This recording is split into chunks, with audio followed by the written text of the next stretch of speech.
ভারতে slot booking বন্ধের অজুহাতে দিনাজপুরের হিলি স্থলবন্দরে বাড়ছে আলু এবং পেঁয়াজের দাম।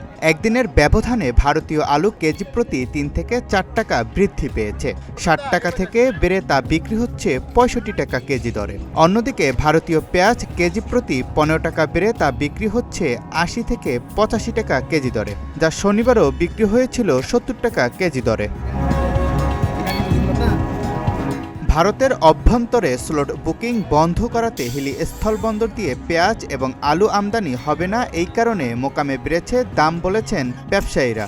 ভারতের অভ্যন্তরে স্লট বুকিং বন্ধ করাতে হিলি স্থলবন্দর দিয়ে পেঁয়াজ এবং আলু আমদানি হবে না, এই কারণে মোকামে বেড়েছে দাম বলছেন ব্যবসায়ীরা। তবে ভারত শুধুমাত্র আলু রপ্তানিতে স্লট বুকিং বন্ধ করে দিয়েছে বলছেন আমদানিকারকরা। দাম বৃদ্ধিতে বিপাকে পড়েছেন নিম্ন আয়ের মানুষগুলো। পশ্চিমবঙ্গ সরকার মমতা ব্যানার্জি আলু স্লট বন্ধ করে দেওয়ার কারণে আমদানি কম হওয়ার কারণে গতকালকে যে আলু আমরা কিনছি ৬০ থেকে ৬১ টাকা, সে আলু আজকে কিনতে হচ্ছে ৬৪ থেকে ৬৫ টাকা। কয়েকদিন আগে থেকে ইন্ডিয়া স্লট বুকিং বন্ধ করে দিয়েছে মমতা ব্যানার্জি, যেটা ইন্ডিয়াতে ওদের খুচরা আলুর দাম বৃদ্ধি হওয়ার কারণে ওরা বাংলাদেশে আলু না দেওয়ার জন্য ওরা প্রস্তাব করছে। এখন আজকে বাজার কেউ ৭৮ টাকা, কেউ ৬৫ টাকা চাচ্ছে লাল মালটা, সাদাটা ৬০ টাকা, ৬১ টাকা চাচ্ছে। হিলি স্থলবন্দরের আমদানি রপ্তানিকারক গ্রুপের সভাপতি শওকত হোসেন শিল্পী বলেন, পশ্চিমবঙ্গ সরকার পেঁয়াজ রপ্তানি করলেও আলু রপ্তানির স্লট বুকিং বন্ধ করে দিয়েছে। এর কারণে ভারত থেকে নতুন করে আলু আমদানির জন্য স্লট বুকিং হবে না। স্লটটা বন্ধ ছিল, এটা ২ দিন হচ্ছে আবার চালু হয়েছে। গতকালকেও কিছু সময়ের জন্য বন্ধ রেখেছিল, তারপরে সন্ধ্যার পর থেকে আবার চালু করেছে।